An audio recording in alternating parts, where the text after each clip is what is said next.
Hello everyone, నేనైతే టమాటా rice చేయబోతున్నా. దానికి కావాల్సిన ఇంగ్రీడియంట్స్ ఇవైతే ఉపయోగించా. బగారా సామాను ఇదంతా, టమాటా, క్యారెట్, టమాటాలు 2 గ్రైండ్ చేసి పెట్టా. ఇవి బియ్యం అయితే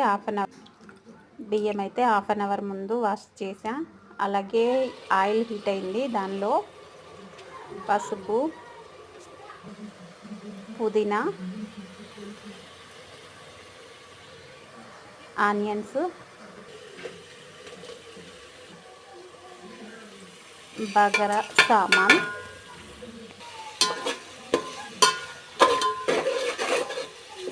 వేసి కొంచెం కలుపుకోవాలి కింద మాడిపోకుండా. టమాటా వేస్తున్నా. ఒక 2 టమాటాలు గ్రైండ్ చేసి వేయాలి. ఒక 2 టమాటా కట్ చేసి వేయాలి. సాల్ట్ వేస్తున్నా, కొంచెం మగ్గుతుంది అందుకనే. ఇది శనగపప్పు కాస్తంత వేస్తున్నా.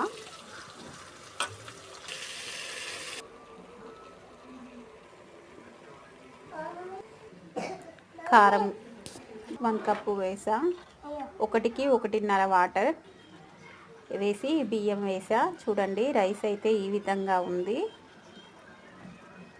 ఏ రైస్ అయినా మామూలు రైస్ యూజ్ చేసా నేను. బాస్మతి రైస్ కాకుండా మామూలు రైస్ తోటే చేసా. చాలా టేస్టీగా ఉంది, నాకైతే చాలా నచ్చింది. లాస్ట్లోనైతే ఈ విధంగా ఉంది చూడండి. నేను ఆల్రెడీ కొంచెం తిని చూసా, చాలా టేస్టీగా ఉంది.